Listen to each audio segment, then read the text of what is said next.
We begin tonight with what we know about the compromise budget bill and what we don't know. We know that supporters from both parties are trying to move legislation through the proper channels as quickly as possible, with a Friday midnight deadline looming. We know President Trump is unhappy with this bill, but hasn't seen the written legislation yet because it's not done yet. What we still do not know is if the president will hold his nose and sign it or force another partial government shutdown. We have Fox team coverage tonight. Mike Emanuel on Capitol Hill tells us where the measure stands right now. But we start off with Chief White House correspondent John Roberts and what he's hearing about which direction the president may be leaning. Good evening, John. And the bottom line, we do not know yet at this point. With just a little more than 48 hours to go until another government shutdown, the White House is cautioning against a rush to pass what it calls complex legislation, insisting President Trump will not sign something he hasn't fully looked at.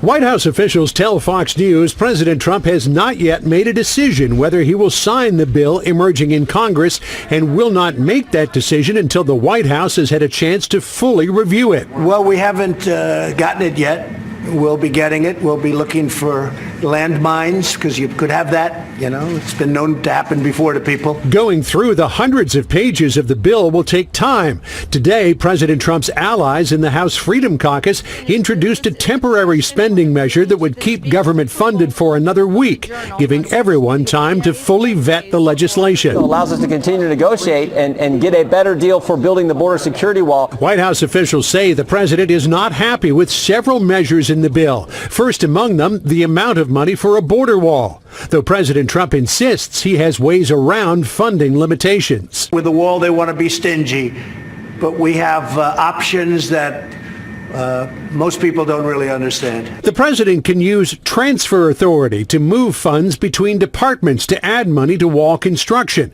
But any attempt to do that would likely be met with howls of protest from Democrats on Capitol Hill.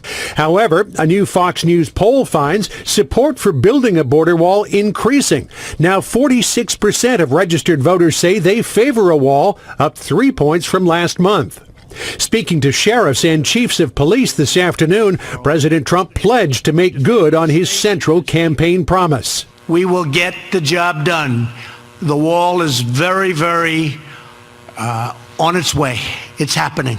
Meeting with the president of Colombia, Ivan Duque, today, President Trump stressed the need for a wall to stop cross-border drug traffic and pledged to work with Duque to eradicate narco-trafficking in Colombia. Yeah, we are working together so that Colombia eradicates some of what they're growing in Colombia. The task that we have before us, to fight drugs, to fight terrorism, to promote economic growth, and obviously to strengthen trade. The two leaders are also working together to put pressure on Venezuelan dictator Nicolas Maduro to step down. We're working together. Our militaries are very focused and working together. And let's see how it all turns out. We're going to make things turn out well. On the border security bill, a couple of items that the president takes issue with: a provision that would allow local authorities and some groups, including a butterfly center, to veto where parts of the wall are built, as well an add-on provision that would provide back pay for furloughed federal contractors, not employees, but contractors who are out of work during the government shutdown. Brett? John Roberts live on the North Lawn. John, thanks. Colorado Senator Michael Bennet is a Democrat on the Intelligence and Finance Committees. Of course, he's from the great state of Colorado, and it's good to have you here. Do you think it's possible that the president decides that he doesn't want to sign it and that there would have to be some sort of interim spending bill?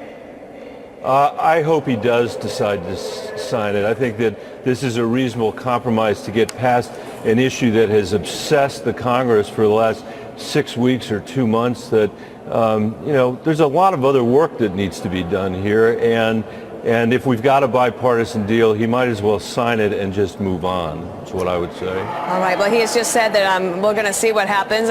She said she's not happy. Sarah Sanders saying he's not happy, but he also might go ahead and sign it. I wondered if you could help clear up for us, because you're on the Intel Committee, the discussion between Richard Burr and his Democratic counterpart on the Intel Committee about the Mueller investigation. Take a listen. I'm just saying what factually we found to date. We haven't finished with our investigation. And I think just recently, I think there was a story that said the Democrat staff confirmed that that's where we were. We've still got some investigation left, though. So, and then Mark Warner, who's the ranking Democrat on the committee, said, well, not so fast. We might have a different conclusion there. What do you know?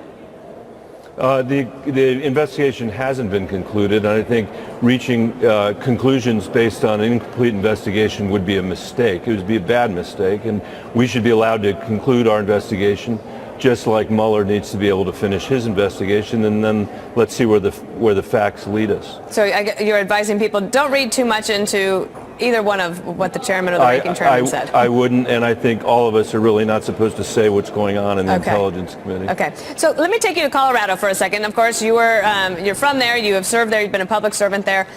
Just last night, Colorado advanced a bill that would join many other states. I think there's 13 other states that would tie Colorado's electoral votes to whatever the national popular vote was in a presidential election. So, for example, if President Trump were to win in Colorado, but the popular vote went to the Democrat, then Colorado would have to send its electoral college votes for the Democrat. Is that something you would support? I have to read it. I haven't had a chance to read it. But let me say this, directionally, I am for getting rid of the Electoral College. I think that we ought to have, I think that we ought to have direct election of our presidents. And I think the Electoral College is antiquated. It belongs to centuries, 2 centuries ago. And it'd be good to fix it. Whether we ever are able to fix it is another question. Obviously, a journey like that takes a really long time. Well, in the meantime, Dana? I was going to say that it would require a constitutional amendment, which is very difficult. And that is difficult, and it takes a long time. In the meantime, we could be working on a lot of other things, like the lack of economic mobility in this country, infrastructure, education, all the things we need to be doing while we are completely obsessed with this wall that the president, finds himself occupied with. I mean, and I would say, going back to that question you asked earlier, that if he tries to do emergencies, sort of emergency attempt to move money around, I think he's going to get a lot of objection, not just from Democrats, but from Republicans as well, who think the Constitution says that it's the legislative branch, it's our prerogative to decide where the money goes. And to say nothing of the fact that he's declared over and over again that he wants to use eminent domain to steal the land that under which he wants to build this wall that now belongs to farmers and ranchers in Texas. I don't understand why any Republicans support that. Well, so we'll see on that. I do think, that while the president helps set the agenda, of course, in Washington, the Democrats are trying as well. And of course, the Green New Deal introduced by Senator Markey, your colleague, and then on the House side as well. There's going to be a vote on that. Mitch McConnell says there will be. Do you support the resolution as it's written? I certainly am looking at the resolution, but we should ask ourselves why Mitch McConnell is putting it on the floor. Because he's the most strategic person in Washington. It may sound funny for a Democrat to say that. I don't agree with what he's done on judges. I don't agree with what he's... But you would say that he is strategic. But he's strategic. Yes. And what he's trying to do is trap people on either side of that divide. And all I would ask of my party is that we be as strategic as him without being as malevolent as he is. So when you, I know that you are thinking about possibly getting into the race in 2020. What do you think the Democratic Party so far in the list of candidates that's out there, what is it missing? Is it a more moderate voice? I think that we've got tremendous candidates out there already, but I think that we have to focus like a laser beam as a country, not just Democrats, on our lack of economic mobility. For a long time we've accepted the idea that we can live with income inequality because everyone in America can rise. Well, for the last 50 years, 90% of Americans have not gotten benefit of economic growth. That's a challenge we have to address if we care about our democracy, because democracy cannot survive without broad-based economic growth. But would you agree that the president is overseeing an economy that is giving some movement to some of that? The wages going up, unemployment's down. Of course, Denver, it's thriving. Denver is thriving. If you look at a line of job growth or economic growth from about 2009 until today, that line has gone like that. So it started here, it's gone like that, and I will agree with you that during the course of the Trump administration, the line continued. The Trump administration starts here. The line starts here. America has brought us that economic growth. What I would say is he has given us a tax policy that has made matters worse with respect to income inequality in this country. And on top of that, he has created this monstrous deficit when we're at full employment, which is something we've never done.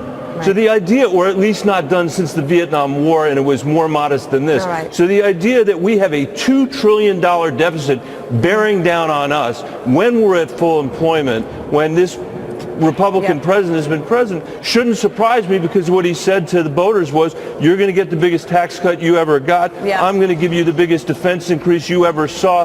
I'm not going to touch Medicare, Medicaid, and Social Security, and I'm going to pay the debt off in 7 years by negotiating. Ridiculous. But would you touch Medicare, Social? Would you touch Medicare? I think we have a big problem that we are spending twice as much on our health care as any other industrialized country in the world is spending on health care. All right, Senator That's Michael what we Bennett need to of address. Colorado. Come Thanks back. for having me, We'll Dana. talk more. Thank you. We'll be right back. Appreciate it.